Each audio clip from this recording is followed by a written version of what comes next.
In the 3D world of Tekken 7, a lot of people have issues with the invaders from the two-dimensional plane. Eliza, Geese, and most importantly, Akuma get a lot of flack for their 2D shenanigans. Why do people hate these characters, find them cheap, unfair, and least importantly, why do I think they showcase Bandai Namco's best foot forward? A less pretentious wording would be, why do I love these characters? First, let's talk about their baggage. These characters get the 2D tag due to it probably being quite clear. They're from a game bound to a two-dimensional plane.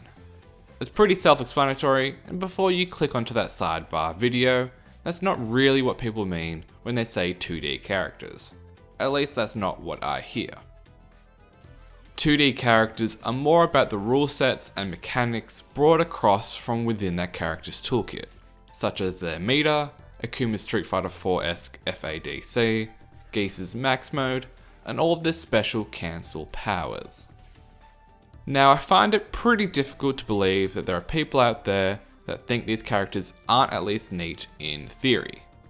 Akuma playing like a real Street Fighter character for the most part is a sick feeling for Street Fighter fans, and you get a sense of familiarity in this new world.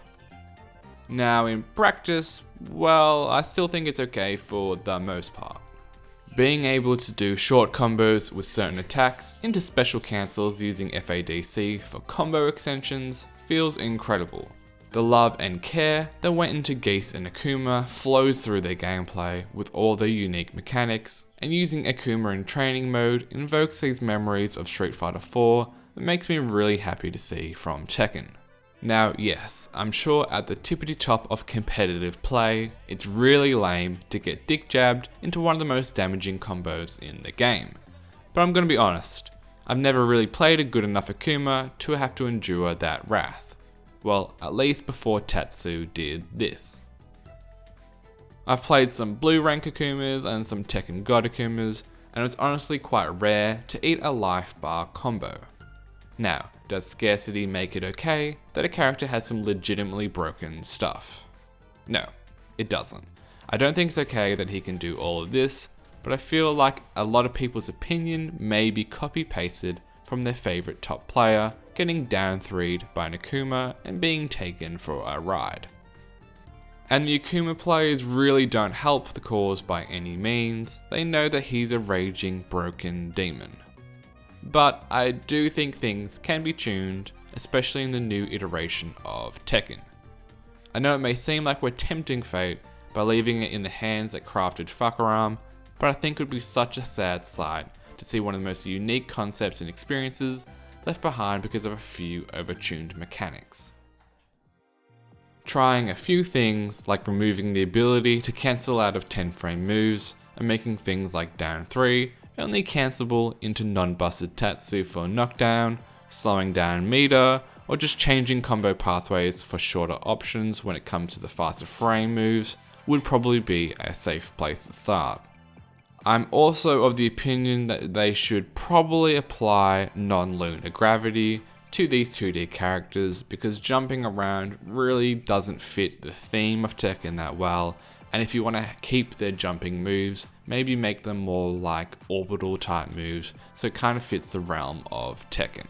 There is a lot of hate when it comes to these characters because people say they don't play Tekken, which is a pretty funny statement because I find the most infuriating don't play Tekken moment to me to be having to play rock paper scissors against Marduk every time he gets a mount off. There is so much dumb stuff in this game that for the most part I'm really fond of because it tries to be different and non-conforming, and it isn't afraid to give some weird freedoms to the player. I really don't want this game to be some homogeneous batch of karate characters. There just needs to be a fine line between unique character mechanics and breaking the rules of the game. Now, I know it's easy to say have your cake and eat it too, but I don't think it's time to bin the 2D mechanics.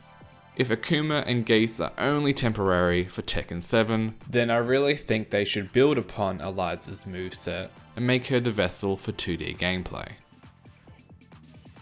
The last thing I can claim is to be an Eliza player, so I don't know if a total rework is required for her, but I think the devs can squeeze every novel and impactful 2D concept into that vampire and have a character that can do justice to the other half of fighting games. Because who knows, Street Fighter 6 may have a guest appearance from Heihachi, and I really want him to be broken. Thanks for watching. All of my subscribers and any new subscribers will receive a week-long buff to their ranked battle connections. Bye!